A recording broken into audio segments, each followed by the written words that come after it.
natin yung Airwolf White na tinatawag natin. Ito ang yellow leg family. Mas malalaki kaysa doon sa white legs. So pinagpo-cross ko lang yung white saka yung yellow leg para hindi masyadong nag-i-inbreed. Ito one time winner na. Nanalo nung istagan. Kanya lang inabot yung kabilang mata. Medyo malabo na. Tinamaan ng tari. So tinatabi ko to pam-broodcock. Gamitin ko this year. Tatay nito nanalo rin sa 5 cock. Pinag-champion ko sa Santa Monica. So itong yellow leg malalaking manok compare doon sa white leg family na maliliit lang. Ang maganda sa kanila yung cutting. So lahat sila pag pumalo talagang unat na unat yung single stroker, pero makikita mo mas ma-appreciate mo yung palo nila pag may bakal. Pag sa bitaw-bitaw, although nakikita mo mas maganda sa may bakal kasi makikita mo pag bitaw ng paa talagang tumatama. Tapos subok na rin ang gameness nito. Marami na rin akong pinanalo ng patibayan, patiktikan.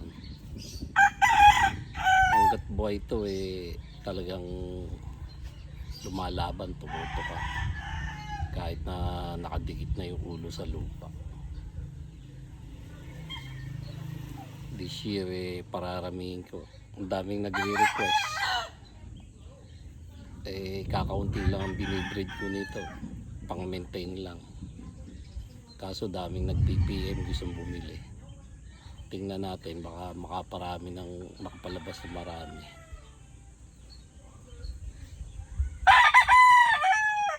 Matagal na sa akin to, mga early 2000 pagkamatay ni Mang Asyong, tapos nabigyan ako ni Kaloy ng mag-ina, isang original na hen saka anak niya.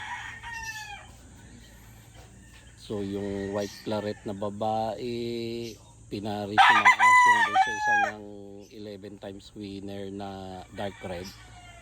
Tapos yung nakakuha siyang puting babae pinasok naman sa 7 times winner na blue.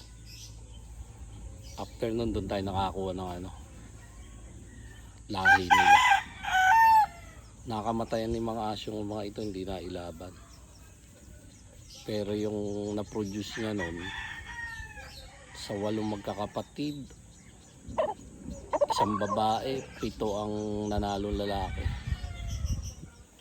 So magandang linyada nito mula dun sa mga multiple winner.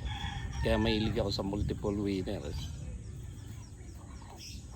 Saka halos lahat ng ginagamit kong materyales maliban sa imported, puro mga nasubukan na taylaban.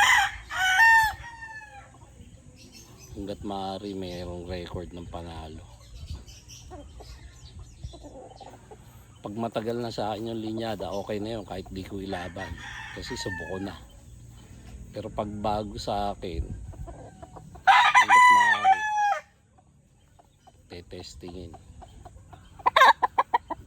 Pag matagal nakabisado mo na, kahit di mo na ilaban, pwede ka nang mamili doon sa mga produce ko aling gagamitin broodcock. So ito yung mga Airwolf White na nanggaling sa white claret. Wala itong dugo ng mga white kelso.